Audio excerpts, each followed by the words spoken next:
Hello बच्चों, good morning. जैसा कि मैंने आपको बताया था एल्डिहाइड और कीटोन का रासायनिक गुण, आपको पता भी होगा एल्डिहाइड और कीटोन का रासायनिक गुण चल रहा है जिसमें हमारा भाग 7 चल रहा है। तो एल्डिहाइड और कीटोन के रासायनिक गुण भाग 7 में अन्य अवक्रिया हेडिंग चल रही है। अन्य अवक्रिया के हेडिंग में मैंने आपको पीछे 4 पार्ट पढ़ाया है। पहला अमोनिया से अवक्रिया, दूसरा क्लोरोफार्म से अवक्रिया, तीसरा बहुलकीकरण अवक्रिया और चौथा प्राथमिक एमीन से अवक्रिया।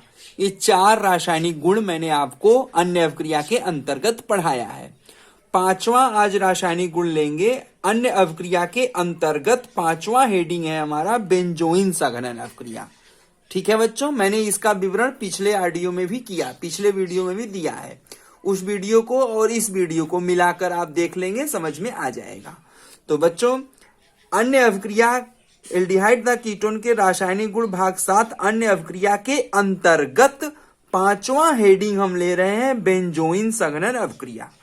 तो हमारा बच्चों क्या उद्देश्य होगा? बेंजोइन संघनन अवक्रिया। अब बेंजोइन संघनन अवक्रिया किसे कहते हैं उसके बारे में ध्यान से सुनिए, मैं लिख भी रहा हूं। Potassium cyanide KCN, potassium cyanide के एल्कोहली विलयन में, पोटेशियम साइनाइड के एल्कोहली विलयन में बेंजल्डिहाइड के 2 अणु, बेंजल्डिहाइड के कितने अणु? बेंजल्डिहाइड के 2 अणु सघनित, बेंजल्डिहाइड के 2 अणु सघनित होकर बेंजोइन क्या बनाते हैं? बेंजोइन का निर्माण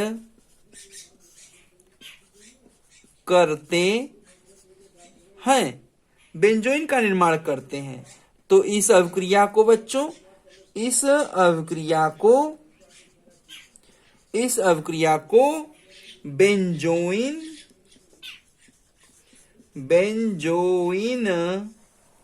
संघनन अभिक्रिया कहते हैं। अब ये बेंजोइन संघनन अभिक्रिया किसे कहते हैं?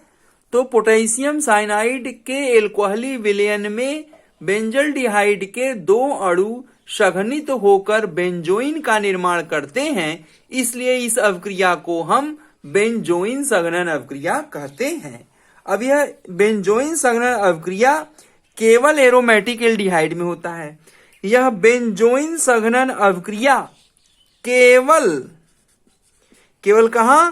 केवल एरोमेटिक एल्डिहाइड में होता है। मतलब बेंजोइन संघनन अभिक्रिया हर जगह नहीं होता। बेंजोइन संघनन अभिक्रिया केवल एरोमेटिक एल्डिहाइड में होता है। तो जैसे हम बच्चों एरोमेटिक एल्डिहाइड में हम उदाहरण ले रहे हैं बेंजल्डिहाइड। तो बेंजल्डिहाइड का हम 2 अणु उदाहरण लेते हैं। बेंजल्डिहाइड का 2 अणु आपस में सघनित हो जाता है पोटेशियम साइनाइड के उपस्थिति में। तो जब पोटेशियम साइनाइड के एल्कोहली विलयन में जब बेंजल्डिहाइड का 2 अणु आपस में सघनित होता है तो सदैव बेंजोइन बनाता है, और इस अभिक्रिया को हम बेंजोइन संघनन अभिक्रिया कहते हैं। तो बेंजल्डिहाइड का क्या अणुसूत्र है? C6H5 C double bond O और H। फिर दूसरा अणु क्या है? दूसरा अणु है हमारा बेंजल्डिहाइड का C डबल बॉन्ड O और ये H और सिंगल बॉन्ड C6H5।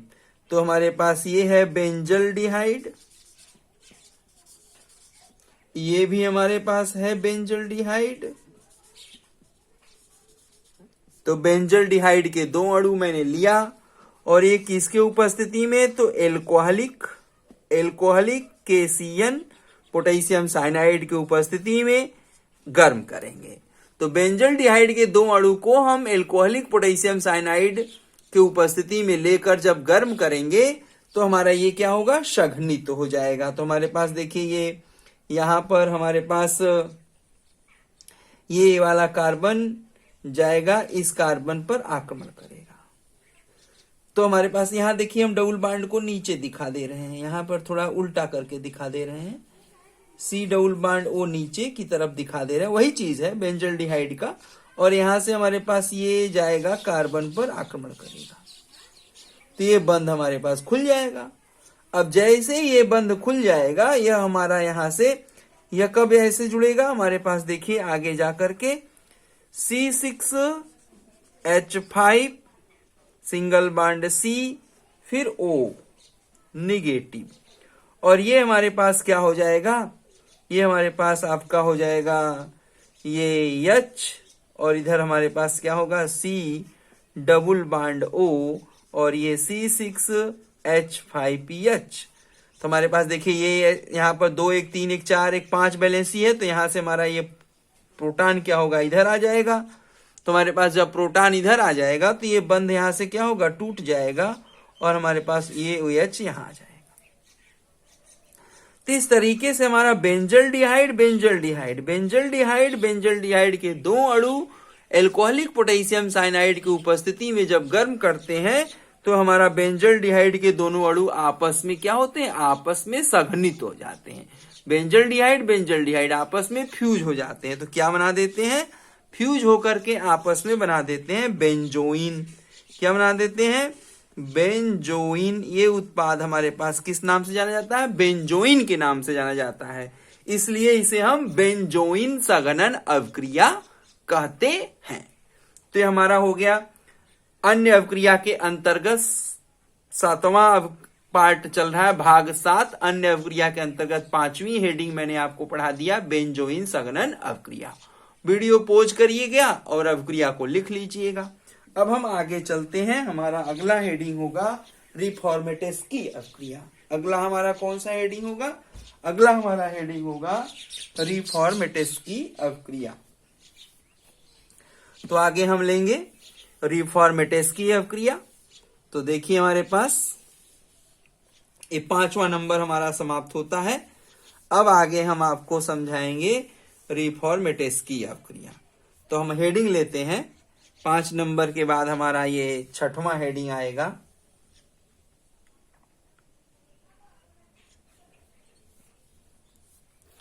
नंबर 6 हमारे पास हेडिंग आएगा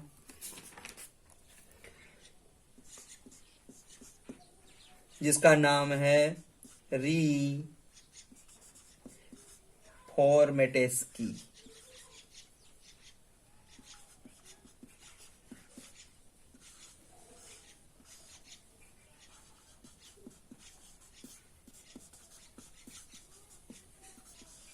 रिफॉर्मेटेस्की अवक्रिया, इसको अंग्रेजी में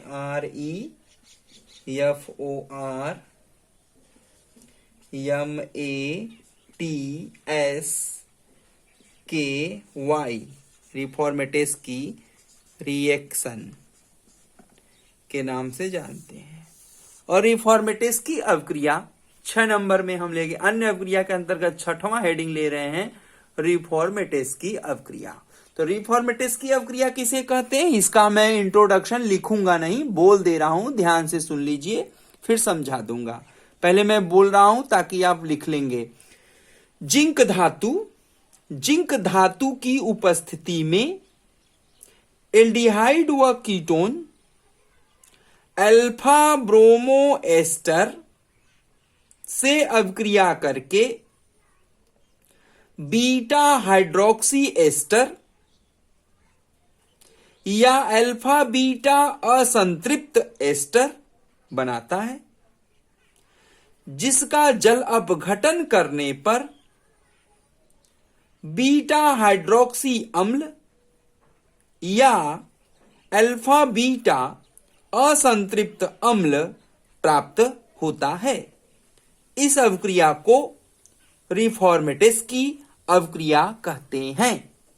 तो रिफॉर्मेटेस्की अवक्रिया किसे कहते हैं बच्चों, तो हमारे पास जिंक धातु की उपस्थिति में एल्डिहाइड व कीटोन को हम किसके साथ अवक्रिया कराएंगे, जिंक धातु की उपस्थिति में हम एल्डिहाइड और कीटोन की क्रिया कराएंगे अल्फा ब्रोमो एस्टर से।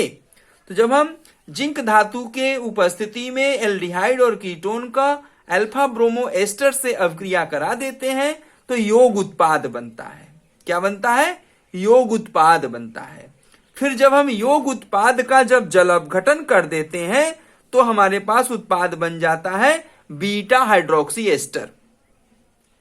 तो जब हम पहले जिंक धातु की उपस्थिति में एल्डिहाइड अथवा कीटोन की क्रिया bromo ester alpha bromo ester से करा देते हैं तो हमारे पास योग उत्पाद प्राप्त हो जाता है। अब इस योग उत्पाद का जब जल अपघटन कर देते हैं तब हमारे पास उत्पाद प्राप्त हो जाता है बीटा हाइड्रोक्सी एस्टर प्राप्त हो जाता है। या कौन सा उत्पाद प्राप्त होता है? या अल्फा बीटा असंतृप्त एस्टर बनता है। अल्फा बीटा असंतृप्त एस्टर भी उत्पाद बनता है और बीटा हाइड्रोक्सी एस्टर भी उत्पाद बनता है। अब बीटा हाइड्रोक्सी एस्टर का जल अपघटन करेंगे तो बीटा हाइड्रोक्सी एसिड प्राप्त करेंगे। और यदि हम बीटा हाइड्रोक्सी एस्टर का जल अपघटन नहीं, जो एक और उत्पाद बन रहा है अल्फा बीटा असंतृप्त एस्टर, यदि अल्फा बीटा असंतृप्त एस्टर का जल अपघटन कर देंगे तो अल्फा बीटा असंतृप्त अम्ल हमें प्राप्त हो जाता है। तो इस प्रकार के अवक्रिया को हम रिफॉर्मेटेस की अवक्रिया कहते हैं। अब देखिए हमने आपको बोल के समझा दिया, अब इस अवक्रिया को हम लिख कर समझा रहे हैं। जैसे हम यहां पर एक उदाहरण ले रहे हैं, 1 नंबर एस्टल्डिहाइड की क्रिया। हम एस्टल्डिहाइड पहला उदाहरण ले रहे हैं। एस्टल्डिहाइड को हम अल्फा ब्रोमो एस्टर के साथ अवक्रिया कराएंगे। तो हमारे पास एस्टल्डिहाइड का सूत्र क्या होता है? एस्टल्डिहाइड का हमारे पास सूत्र होता है C डबल बॉन्ड O और एक तरफ हमारे पास CH3 और एक तरफ H। ये हमारे पास है एसिटल्डिहाइड। अब एस्टल्डिहाइड की क्रिया हम किसके साथ कराएंगे?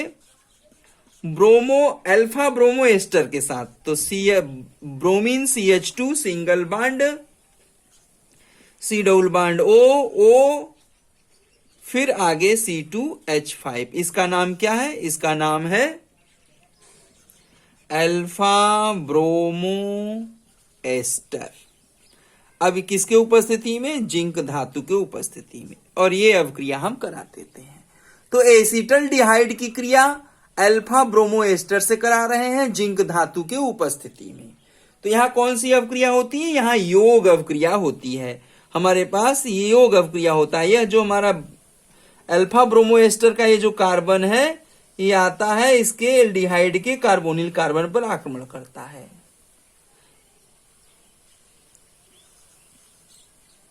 यहां पर आक्रमण करता है और ये बंध हमारा क्या होता है? खुल जाता है। तो जब हमारे पास यहां पर योग अवक्रिया होती है तो अल्फा ब्रोमो एस्टर का ये CH2 समूह आता है, कार्बोनिल कार्बन पर आक्रमण करता है, तो ये बंध हमारा खुल जाता है, CO बंध खुल जाता है और इनसे क्या करता है? योग अवक्रिया करता है। तो योग अवक्रिया करके कैसा उत्पाद बनाता है?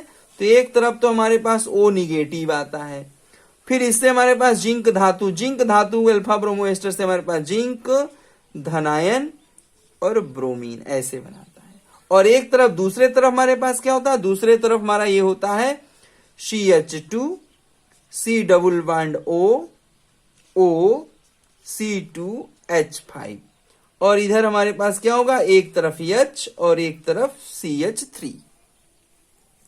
तो ये हमारे पास उत्पाद बनता है, योग उत्पाद बनता है। क्या उत्पाद बनता है? योग उत्पाद बनता है।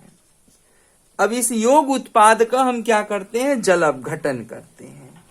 तो जैसे ही हम इसका जल अपघटन करेंगे H2O आवलिक H धनायन, तो जल अपघटन हमारे पास देखिए यहां से होता है, यहां से एक तरफ H और एक तरफ OH ऋणायन जुड़ जाता है। तो जैसे ही जल अपघटन होता है तो उत्पाद हमारे पास क्या बनता है?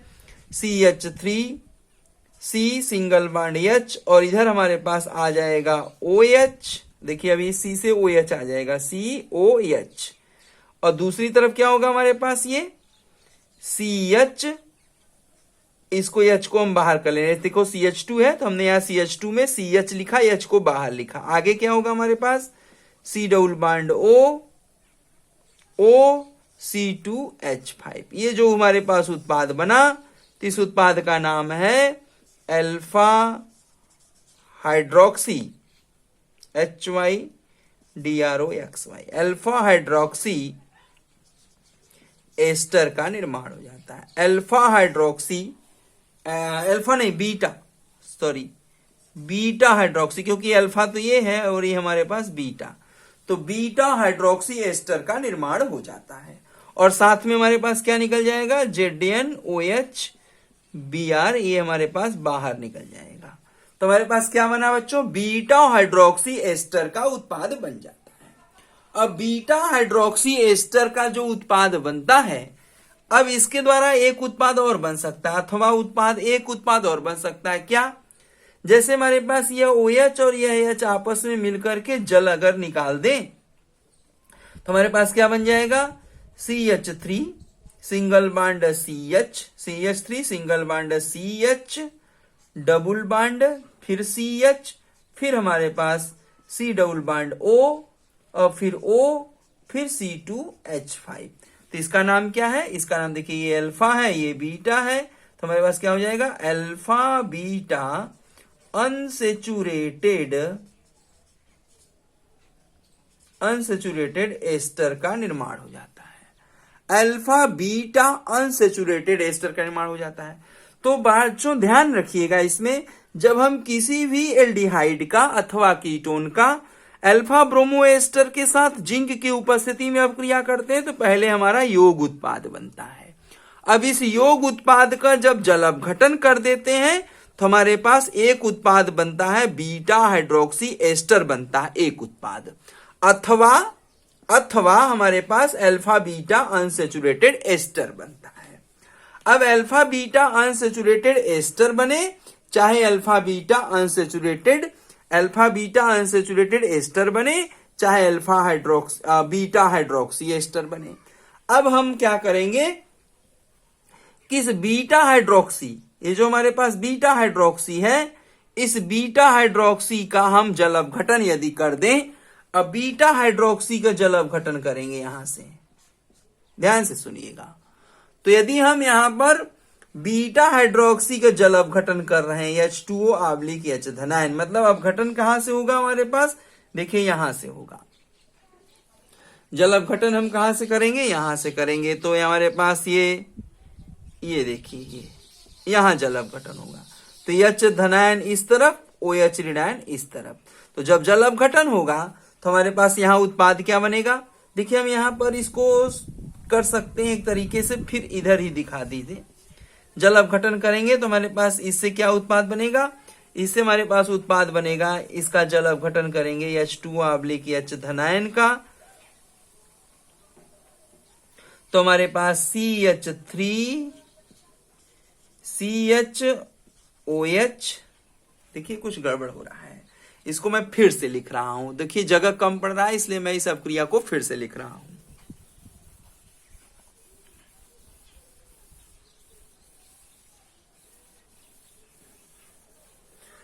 तो रिफॉर्मेटेस की अपक्रिया का उदाहरण मैं यहां पर ले रहा हूं, फिर से एक बार आपको सिखा रहा हूं। देखिए हम यहां पर लेंगे C डबल बॉन्ड O, एक तरफ हमारे पास CH3 रहेगा, एक तरफ H, फिर हम यहां पर लेंगे bromo CH2, C double bond O, फिर O, फिर C2H5, इसका नाम है अल्फा ब्रोमो एस्टर। जिंक धातु के उपस्थिति में अपक्रिया होगा, ये हमारे पास है एसीटल्डिहाइड। तो ये एसीटल्डिहाइड जिंक धातु की उपस्थिति में अल्फा ब्रोमो एस्टर से योग उत्पाद करेगा। तो योग उत्पाद हमारे पास क्या बनाएगा, CH3 सिंगल बॉन्ड CH, फिर यहां पर हमारे पास OH, फिर हमारे पास CH2, फिर single bond C double bond O, फिर O, फिर C2H5। तो हमारे पास यहां हम H को निकाल लेंगे बाहर, ये हो जाएगा, तो हमारे पास ये उत्पाद बन जाएगा। और नहीं, ओ सॉरी, योग उत्पाद जब हम बनाएंगे तो कैसे बनेगा, CH3H और ये हमारे पास C हो जाएगा इधर O ZnBr और एक तरफ हमारे पास हो जाएगा CH2 C double bond O C2H5। ये बनेगा योग उत्पाद। योग उत्पाद ये बनेगा। अब यहां से हम जब जल अपघटन कराएंगे, देखिए यहां से H धनायन OH ऋणायन, तो यहाँ पर हमारे पास H2O ऑब्लिक H धनायन जल अपघटन कराएंगे तो उत्पाद हमारे पास क्या बनेगा, उत्पाद हमारे पास बनेगा CH3 COH और फिर सिंगल बॉन्ड CH2 और फिर C डबल बॉन्ड O फिर O फिर C2H5 और साथ में क्या बन जाएगा, साथ में हमारे पास ZnOH बाहर निकल जाएगा। ठीक है, अब यहां पर हमारे पास ये बन गया। इसका नाम क्या है, इसका नाम है बीटा हाइड्रोक्सी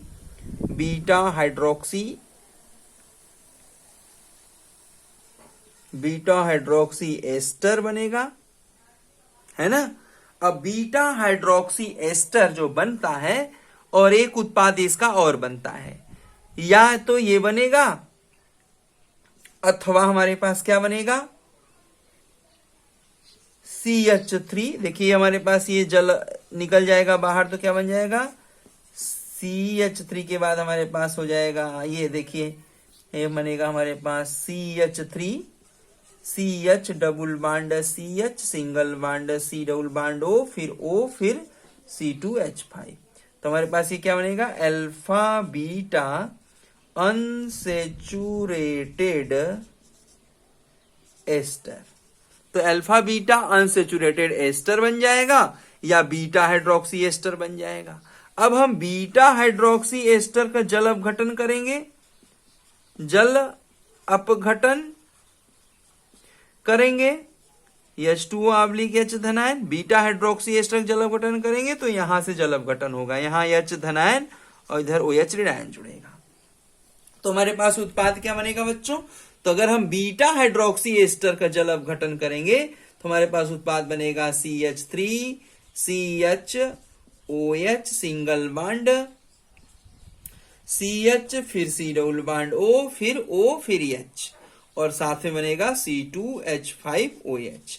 तो हमारे पास ये क्या बना, ये बना हमारे पास बीटा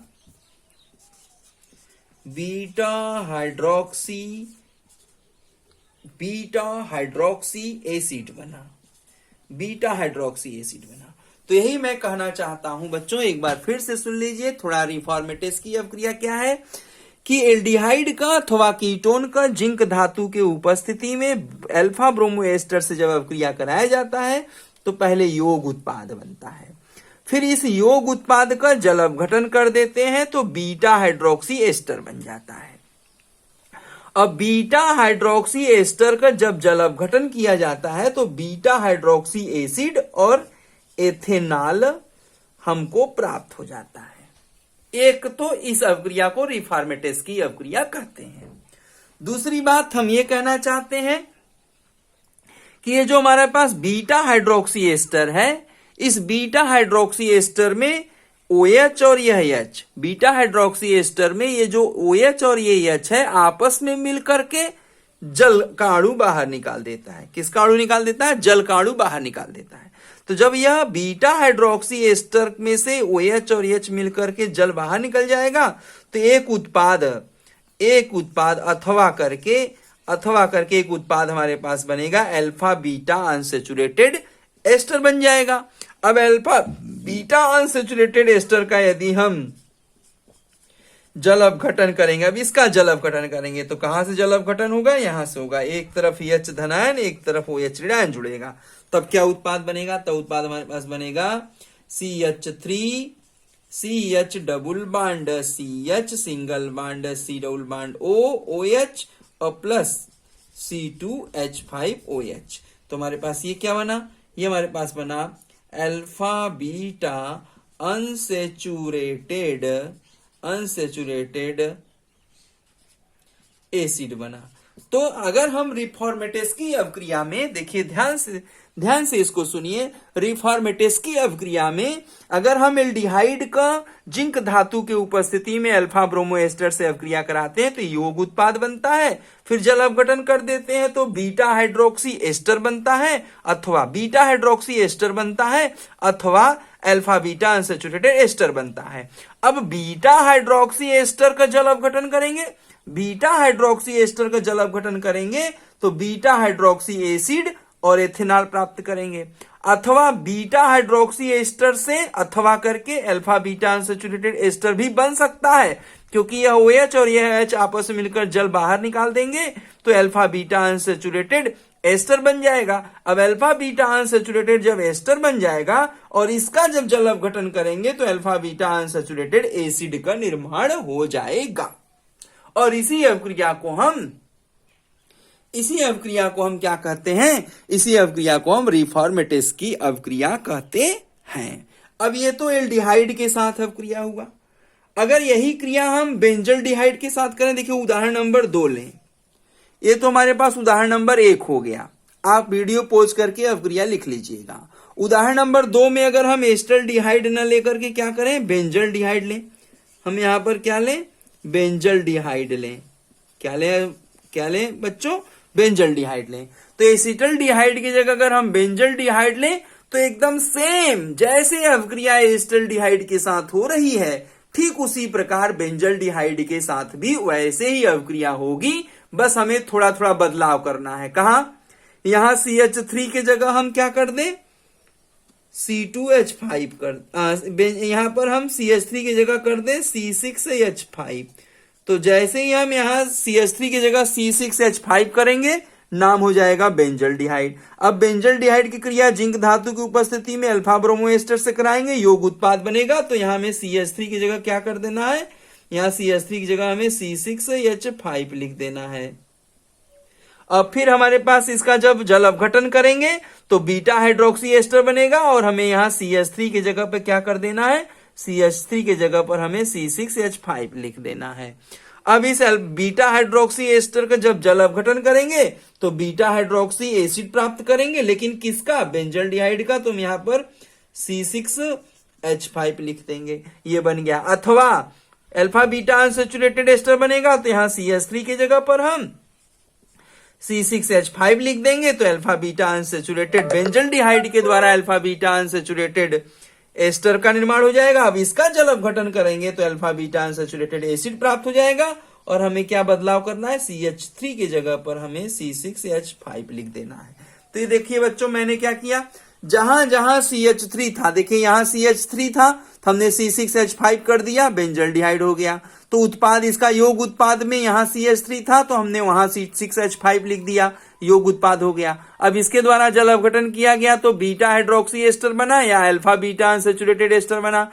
तो इसके बीटा हाइड्रोक्सी एस्टर में भी यहां CH3 की जगह हमने C6H5 कर दिया और अल्फा बीटा अनसैचुरेटेड एस्टर में भी हमने यहां CH3 की जगह C6H5 कर दिया।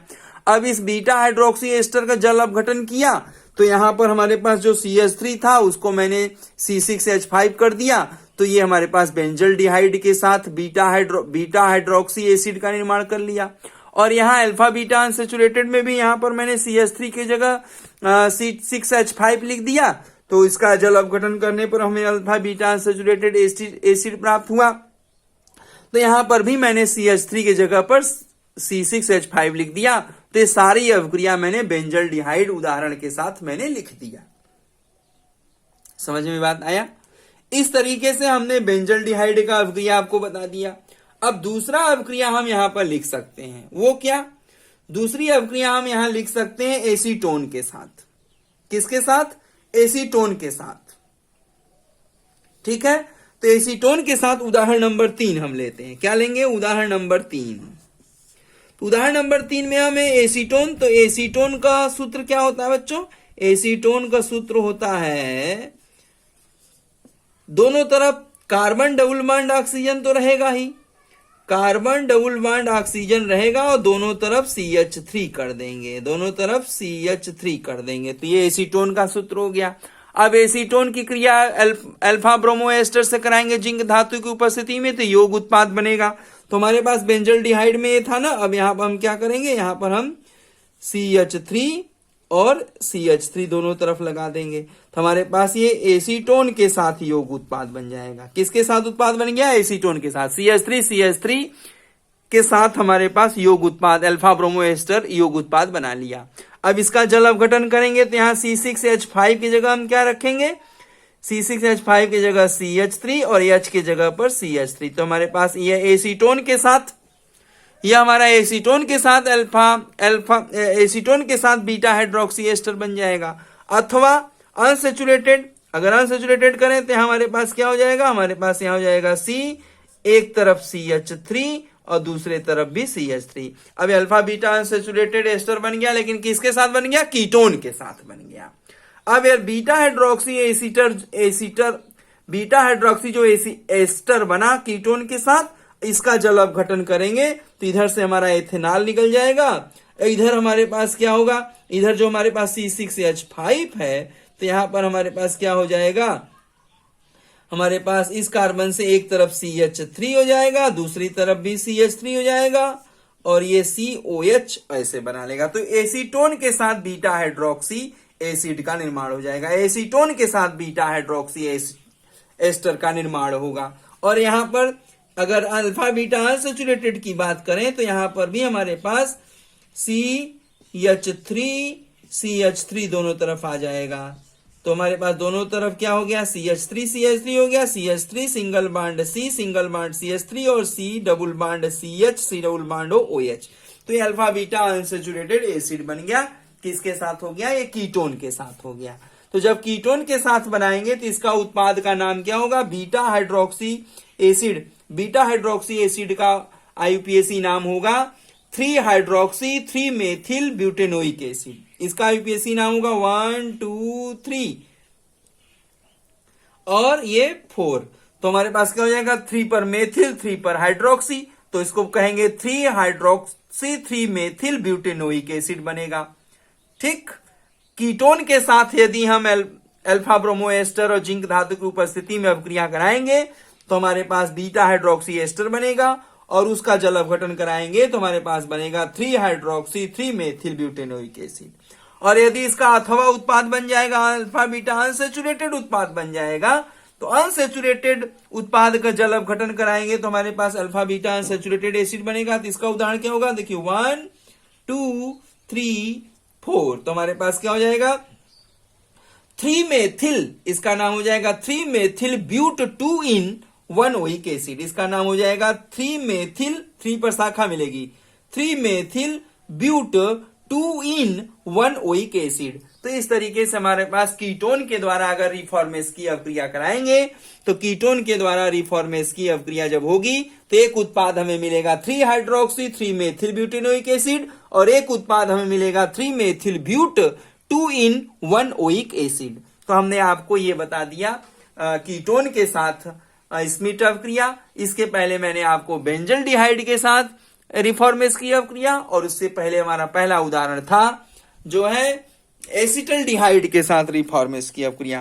तो एसिटल्डिहाइड के साथ रिफॉर्मेस की अपक्रिया, और फिर उसके बाद कि बेंजल्डिहाइड के साथ रिफॉर्मेस की अपक्रिया। फिर हमने आपको बता दिया जो है ये जो है कीटोन के साथ रिफॉर्मेस की अपक्रिया। अब आगे हम लेते हैं स्मिट अपक्रिया। अब अगला हमारा उदाहरण होगा 7वां, माने अन्य अपक्रिया 7वें के अंतर्गत हमारा 7वां हेडिंग होगा जो है स्मिट अपक्रिया। तो बच्चों ध्यान से सुनिए, स्मिट अपक्रिया किसे कहते हैं।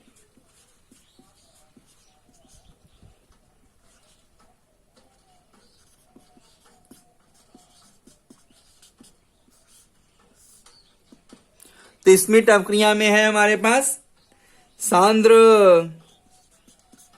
H2SO4 की उपस्थिति, सांद्र H2SO4 की उपस्थिति में केवल कीटोन, माने यह स्मिट अपक्रिया में केवल कीटोन ही करता है, केवल कीटोन स्मिट अपक्रिया करता है। केवल कौन अपक्रिया करता है? स्मिट अपक्रिया के अंतर्गत हमारा केवल कीटोन आता है। एल्डिहाइड हमारा स्मिट अपक्रिया नहीं करता। कौन अपक्रिया करता है? केवल कीटोन करता है। तो सांद्र H2SO4 की उपस्थिति में केवल कीटोन हाइड्रोजोइक अम्ल, किससे?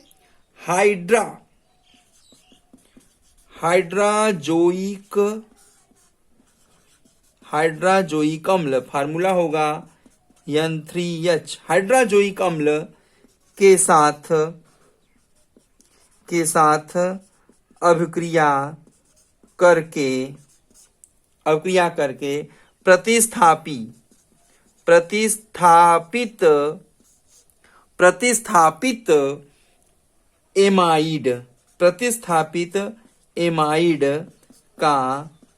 प्रतिस्थापित एमाइड का निर्माण करता है। तो बच्चों ध्यान से सुनिए, स्मिट अपक्रिया में केवल कीटोन अपक्रिया करेगा। तो केवल कीटोन कैसे करता है? सांद्र सल्फ्यूरिक अम्ल के उपस्थिति में केवल कीटोन हाइड्राजोइक अम्ल के साथ अपक्रिया करके प्रतिस्थापित एमाइड का निर्माण करता है। तो इस अभिक्रिया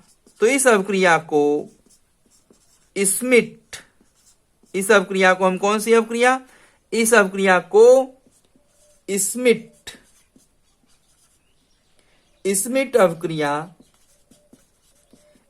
अभिक्रिया कहते हैं।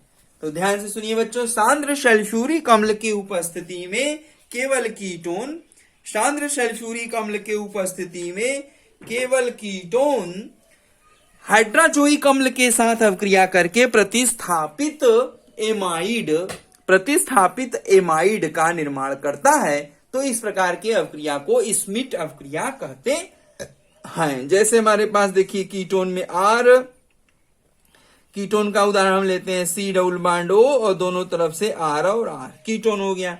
अब कीटोन की क्रिया किससे कराएंगे? हाइड्राजोइक अम्ल से कराएंगे, N3H से कराएंगे। किसके उपस्थिति में कराएंगे? सांद्र H2SO4 की उपस्थिति में अपक्रिया करेगा। तो उत्पाद क्या बनेगा? उत्पाद हमारे पास बनेगा RCONHR बनेगा, प्रतिस्थापित एमाइड। क्या बनेगा हमारे पास? एमाइड का निर्माण हो जाएगा। और साथ में हमारे पास क्या निकलेगा? N2 गैस बाहर निकल जाएगी। तो ये हमारे पास क्या है? हमारे पास है कीटोन। ये हमारे पास क्या है? Hydrazoic acid. तो हमारे पास सांद्र सल्फ्यूरिक अम्ल के उपस्थिति में कीटोन हाइड्राजोइक अम्ल से अपक्रिया करके एमाइड बनाता है।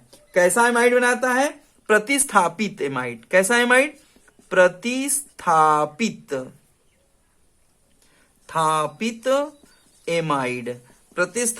एमाइड का निर्माण करता है। तो इस प्रकार के अपक्रिया को हम क्या कहते हैं? इस प्रकार के अपक्रिया को हम जो है स्मिट अपक्रिया कहते हैं। जैसे हम एक उदाहरण लें, ऊपर वाला हम अब वीडियो पोज करके अपक्रिया या वीडियो पोज करके इसे लिख लीजिएगा। अब हम उदाहरण लेते हैं। तो उदाहरण हम लेते हैं क्या? उदाहरण के रूप में हम लेते हैं, सबसे पहले हम उदाहरण लेते हैं यहां पर उदाहरण नंबर 1, कीटोन में एसीटोन का उदाहरण लेते हैं। CH3COCH3 किसका उदाहरण लिया मैंने? एसीटोन का उदाहरण लिया। तो एसीटोन में मैंने CH3COCH3 का उदाहरण लिया। अब एसीटोन की क्रिया किसके साथ कराएंगे? हाइड्राजोइक अम्ल के साथ कराएंगे, N3H के साथ। किसके उपस्थिति में? सांद्र H2SO4 की उपस्थिति में। सांद्र H2SO4 की उपस्थिति में अपक्रिया कराएंगे। तो क्या उत्पाद बनेगा हमारे पास? CH3 C double bond O NH CH3 और साथ में क्या निकलेगा? N2 गैस बाहर निकल जाएगा। इसका नाम क्या होगा? इसका नाम होगा N-मेथिल एसिटामाइड।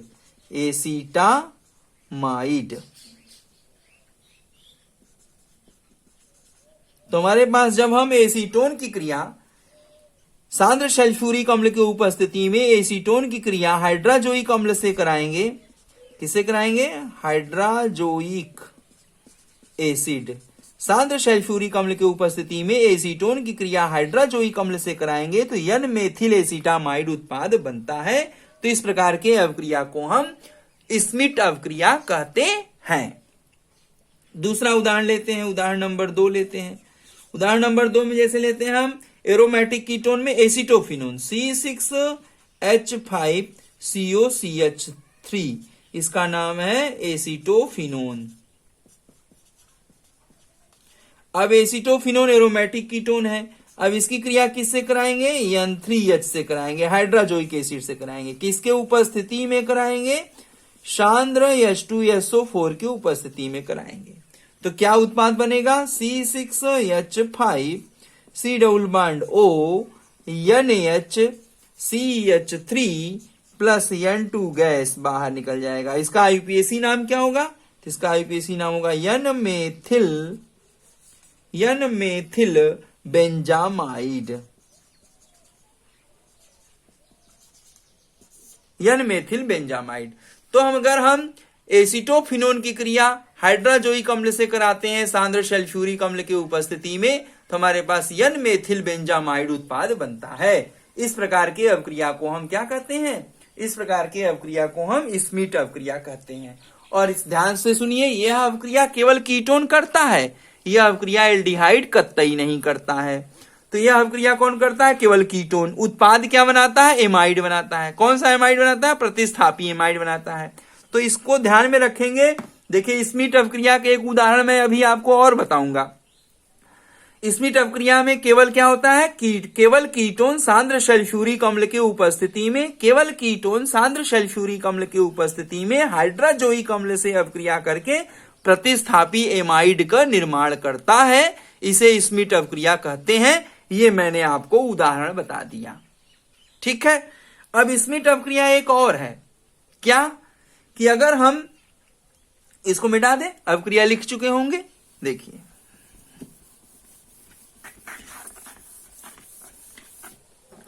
स्मिट अवक्रिया का नोट पॉइंट जान लीजिए। कार्बोक्सिलिक एसिड एलिफैटिक अथवा एरोमेटिक कार्बोक्सिलिक एसिड है ना, इसमें भी स्मिट अवक्रिया होती है। एलिफैटिक अथवा एरोमेटिक कार्बोक्सिलिक एसिड में भी स्मिट अवक्रिया होती है। लेकिन इसके लिए क्या विशेषता है, ध्यान रखेंगे। सांद्र सल्फ्यूरिक अम्ल के उपस्थिति में सांद्र H2SO4 की उपस्थिति में एलिफैटिक अथवा aromatic carboxylic acid hydrazoic N3H से अवक्रिया करके हाइड्राजोइक करके हाइड्राजोइक अम्ल से N3H हाइड्राजोइक अम्ल से अवक्रिया करके प्राथमिक एमीन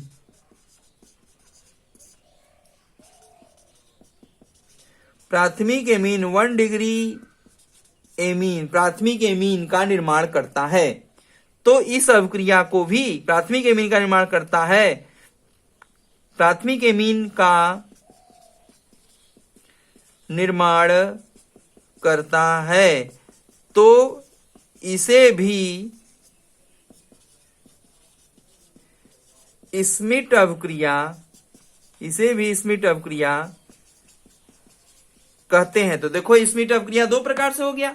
तो ध्यान रखना है यहां पर कि अगर एलिफैटिक कार्बोक्सिलिक अम्ल और एरोमेटिक कार्बोक्सिलिक अम्ल सांद्र सल्फ्यूरिक अम्ल की उपस्थिति में हाइड्राजोइक अम्ल से अवक्रिया करेगा तो प्राथमिक एमीन बनाएगा, यह स्मिट अवक्रिया हो गई। और यदि कीटोन अवक्रिया करता है हाइड्राजोइक अम्ल से तो प्रतिस्थापी एमाइड बनाएगा। यही बात आपको ध्यान में रखना है।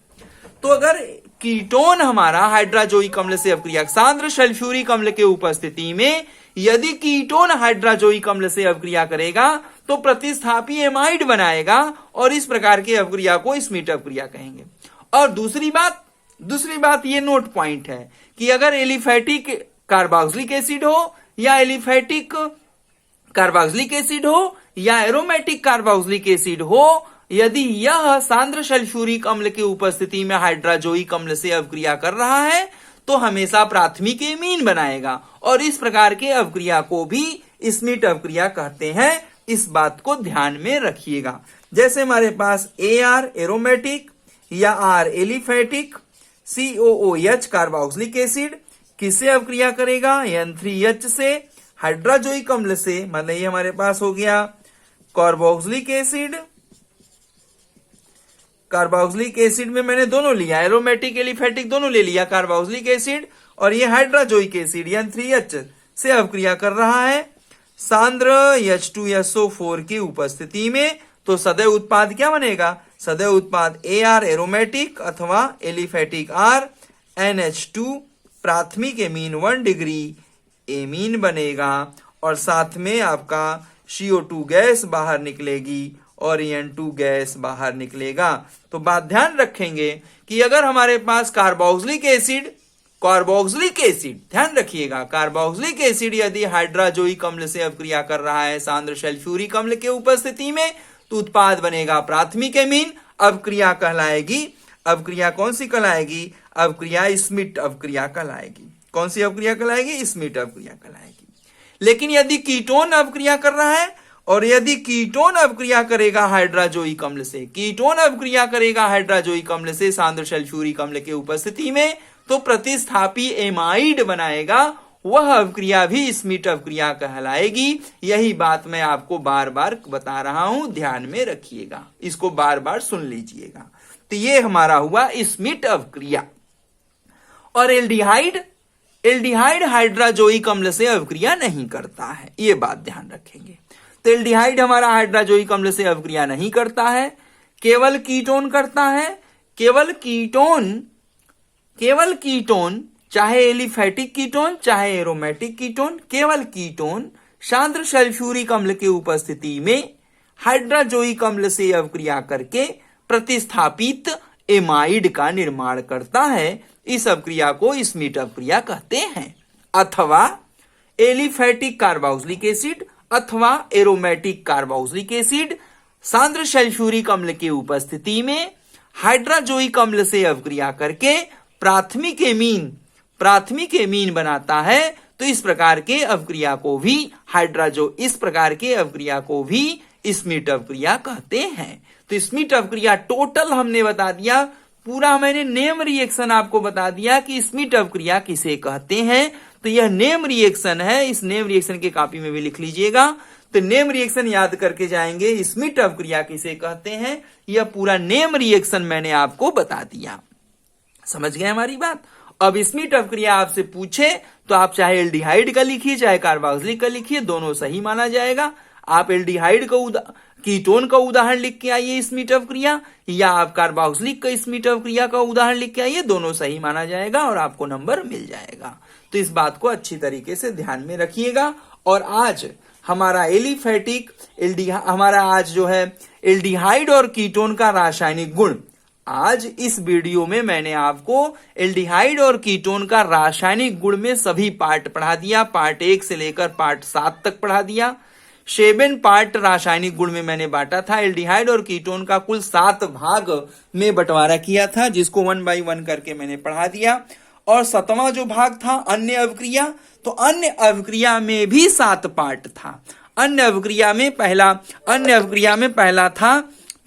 पहला था जो है अमोनिया से अवक्रिया, दूसरा था क्लोरोफॉर्म से अवक्रिया, तीसरा था बहुलकीकरण अवक्रिया और चौथा था अमोनिया प्रतिस्थापी।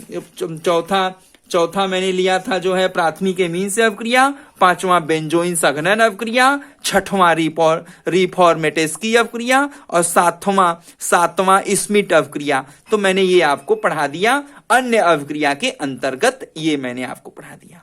तो कुल मिलाकर आज हमारा एल्डिहाइड और कीटोन का रासायनिक गुण अब समाप्त हो जाता है। आगे हम आपको एल्डिहाइड तथा कीटोन का उपयोग बताएंगे। एल्डिहाइड और कीटोन का उपयोग बताएंगे तो वो हमारा चैप्टर समाप्त हो जाएगा, एल्डिहाइड कीटोन का चैप्टर समाप्त हो जाएगा।